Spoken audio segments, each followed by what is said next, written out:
Okay, so we're still working on the Jeep TJ, putting in the back half kit, the long arm kit, stretching the wheelbase 10 inches, putting the Dana 60 front and rear axles from the full-size pickup underneath it. This is kind of a major milestone for us. We got the axles and the lift and the frame all put together. So we're kind of now moving into a lot of the smaller details, what fits, what doesn't fit, what else has to be moved, where do things have to go, making some of this stuff more complicated. We've managed to ratchet strap the axle up here in what amounts to basically a full bump location. I have these bump stops, I think came off of a full-size Dodge pickup, that turns out they are just about exactly the right 6 1/4 inches height for where we need the bump stop to be. I think, you know, with the Dana 60 tube, it should be okay to just let the bump stop land on the tube as opposed to having to provide a specific landing pad. If I change my mind on that, we may have to be a little bit creative, shorten the bump stop, or just accept the extra little bit of distance. But this distance here works really well with the little bit of space we've got here.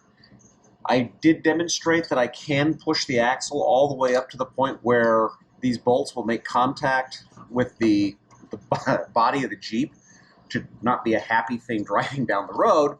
But you can suck it up a little bit. But in this vehicle, and the way we're set up with the back half kit, we are running into contact between the back half kit and the lower control arms.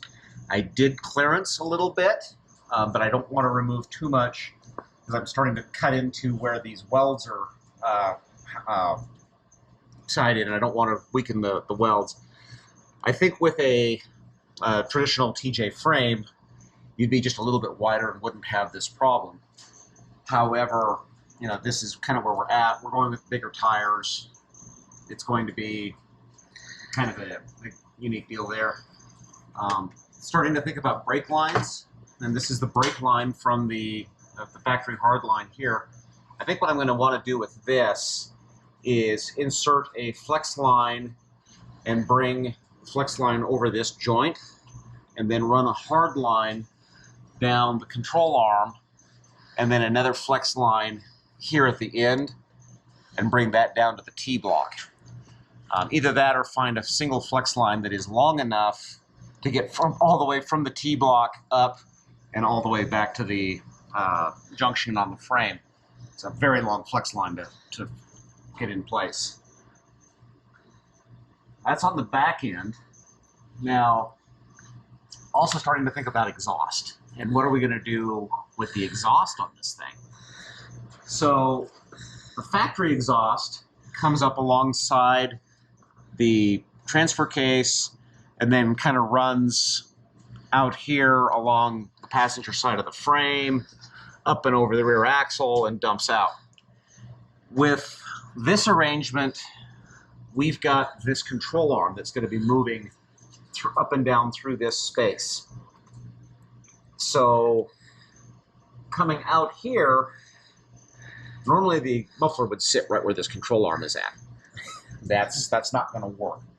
I think what we're going to have to do is insert as best we can the additional catalytic converter, resonator, whatever that is, muffler. We're going to come out here. We're going to have to come out, stay fairly tight to this arm because this space is for the drive shaft. Stay fairly tight to this arm and actually come up right here behind the floor pan, up and over this arm, and then we've got this space in here that we can run either put a small muffler in this space or whatever, and then up and over the rear axle. Fun stuff, but this is kind of where we're at.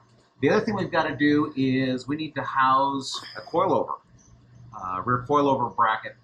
needs to sit on the back of this thing, which is going to create a couple of interesting challenges. This is the bracket for the axle side. So this needs to sit behind the axle. Originally, the hope was to put this on the outside of this tie-down bracket. We obviously have didn't account for the width of the caliper, and these cannot occupy the same space. So this bracket's going to have to come off. This will need to sit about here, and then the length of the coilover up into the space above. So we've got to locate that as well. On the back end, moving towards the front of this thing, we're in a similar place. We've managed to get the front shocks set up, bump stops set up, everything in place. The good news is it will drop right down with the additional 1-inch puck here. Bump stops will drop right down, and it just about perfectly bottoms out this shock. The bad news is we've got some other clearance issues that I will show you in just a moment. Let me lower the Jeep down.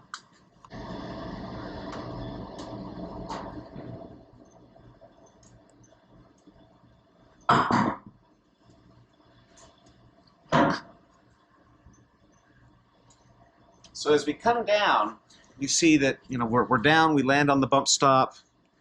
The axle on the shock shaft here is just about perfect. We're really looking good coming down.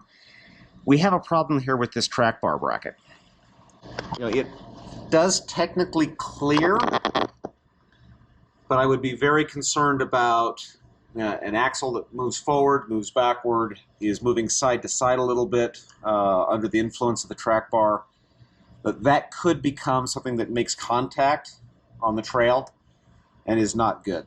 So I think what we're going to end up doing is removing that factory bracket and looking to produce one that comes forward slightly and ideally comes out, because that'll give us a little bit longer track bar, better alignment, better overall geometry with the front axle. Now what is interesting is that here at full bump, we're also getting to a place where the tie rod is actually potentially going uphill from the steering box to the outside. A drag link, yes. And so, we're looking at kind of where that sits. We'll look for possibly a Pitman arm that doesn't have as much drop to it. Kind of tuck things back up. Similar to the back, we're at a point where the kit, nothing else is making contact. We've got space between the axle and the oil pan, space between all the other pieces, but we are right at that point of the lower control arms making contact with the frame underneath. So I think this is as low as this Jeep can sit, but it's actually looking very good. This is going to end up being about 3.5 inches of lift at ride height, and coming up this low center of gravity desire, I think we're going to be in very good shape. Another 1/2 inch would have been really nice for with the drag link, or the track bar bracket there, rather.